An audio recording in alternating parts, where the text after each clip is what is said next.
we had a plan and we set out to accomplish that.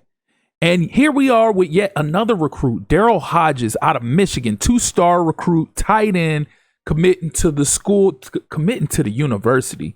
But like I was saying before, we had a plan. Damn, before I could even finish my soliloquy, we keep getting these recruits coming in. We got another big time 3-star recruit, Nate Yates out of Maryland, 3-star right guard.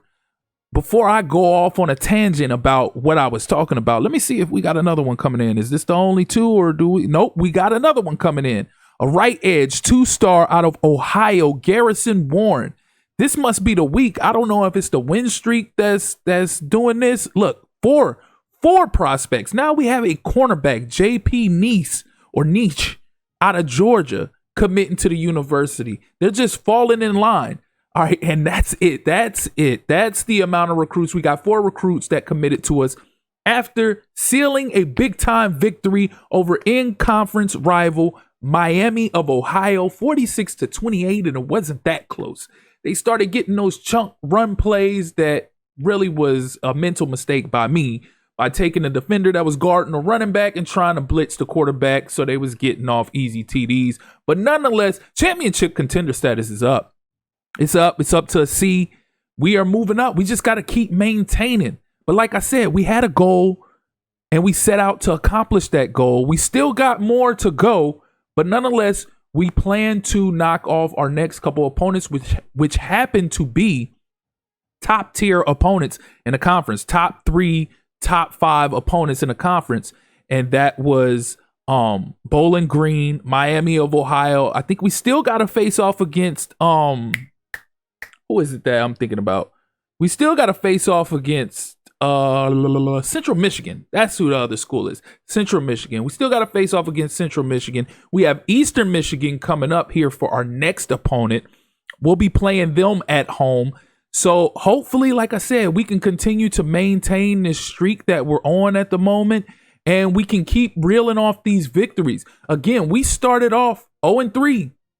We won that big game against Michigan, and then we blew out our following opponent to go to 2-3.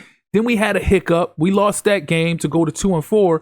But ever since, we've been on a 4-game win streak, and it's all thanks to guys like Ollie Fisher, who's only a 73 overall with 88 speed, but he's been cutting up. And there you have it. We have knocked Miami of Ohio from the rankings. We have knocked Bowling Green from the top 3 rankings, and we are firmly at number 2 in the conference, with only Buffalo ahead of us at number 1.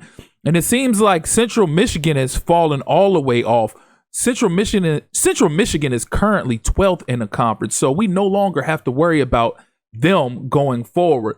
Georgia ended up destroying Florida 55-17. Lord have mercy. That was crazy. If you remember, I mentioned that was battle of 1 and 5.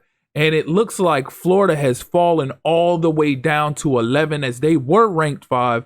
Now they're ranked 11. And looking at the Heisman Trophy race, look who's sitting in number 5. Ollie Fisher. He's been going crazy, and this is justifiable. He is sitting at number 5. Hopefully we can keep this pressure going. Hopefully we can keep this momentum going with Ollie Fisher and get him to rise up the ranks and potentially end up winning the Heisman. And how crazy would that be? Somebody from Kent State University going off to win the Heisman. Ohio State has 2 guys. They have Julian Sayin and Jeremiah Smith. And ironically, Jeremiah Smith isn't number 1.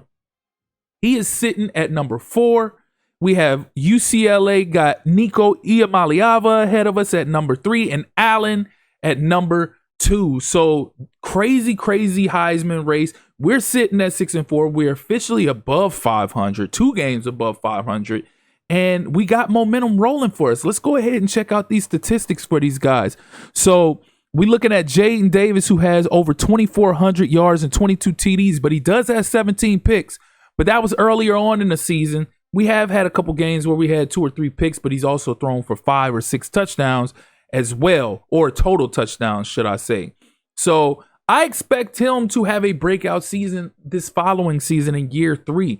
I anticipate us not having as many turnovers Only time will tell. We shall see. But receiving wise, Ali Fisher, 95 catches for 1,217 yards. Let's see how that ranks amongst the nation's best.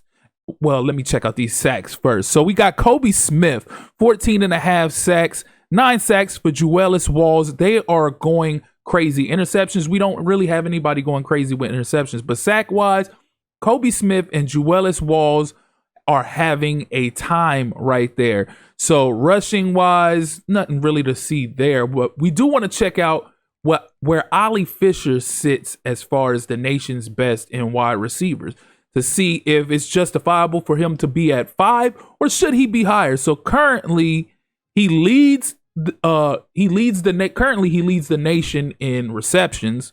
Can't even get my words together like say so. And it's not even close. Somebody's behind him, Bennett. Oh, that's our player. So we got Bennett behind him with 82. And then Jeremiah Smith is ahead of him by 1 yard. That's crazy. Jeremiah Smith is ahead of him by 1 yard. So he's number 2 in the nation. Jeremiah Smith has 1,218 yards. He has 1,217.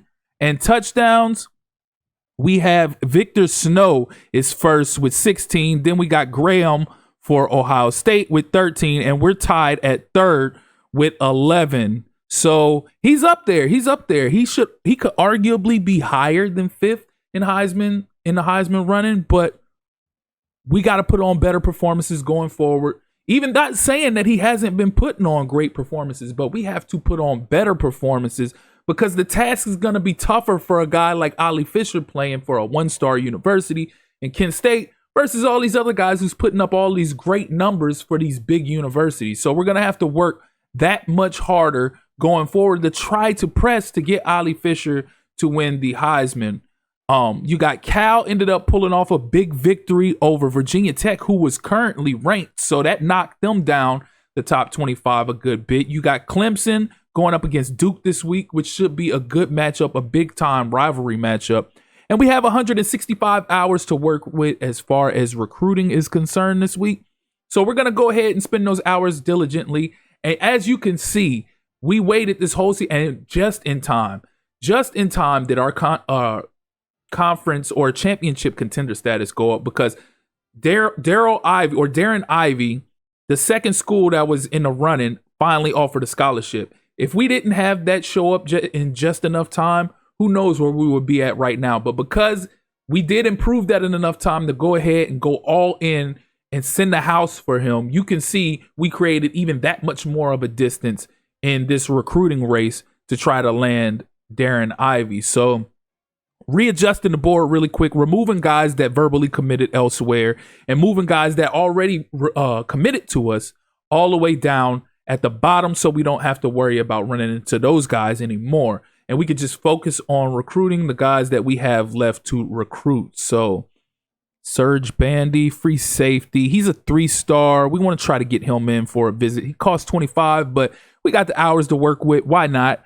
Let's go with playing time. So we'll go ahead and get him in there for that. We're gonna not search social media, but send a house. We want to try to get some of these guys get a good lead on these other universities, especially like a situation like this. Both of us have a bronze badge. Both of us has offered a scholarship, but we want to get an edge on them. We don't want to leave them any opportunity to try to jump in and possibly take a lead on us in this recruiting race. He's a hybrid free safety tight end from Bradenton, Florida, 5'11", 180. We want to bring him in and utilize him like say. So Daryl Upshaw is another guy that we want to go ahead and give a little bit more attention to. Probably go ahead and contact friends and family on this one for him. We don't have a visit to schedule with him just yet. Let's see. Some of these other guys, we want to move. Nah, we'll leave Bandy there for a second. So let's see. We're currently in second for Chacon or Chacon. We're going to say Chacon. His name is Chacon. Let's scout him real quick while we have a chance. And of course, they're not going to let us see speed within the first 2 tries. This is ridiculous. So he has an 85 speed, which isn't the best. I could possibly bring him in and move him to safety, but that's something we'll visit for another day. So Stokely, let's see. We are currently in a lead, but second place has a better badge than us. So we want to go ahead and try to get this guy, entice this guy a lot sooner than we already have. So we'll remove DM the player, probably go with contact friends and family. We got 5 hours left. Let's see. Alfonso Lowe, we're currently second here. That doesn't look good because Central Michigan's leading and they have a gold badge. So we're going to focus on guys who we have a chance at. So that's going to do it for these hours for this week. And that's going to do it for this episode because it's already at 10 minutes. I'm not going to jump into game action. We'll jump into game action on the next episode. For now, if you're here for the first time or you're returning and you haven't liked or subscribed already, please do so. Click that notification tab so you can stay up to speed with more of this Kent State rebuild, as well as other college football 26 content coming soon. Again, I appreciate you all for tuning in. That's been my time. Till next time.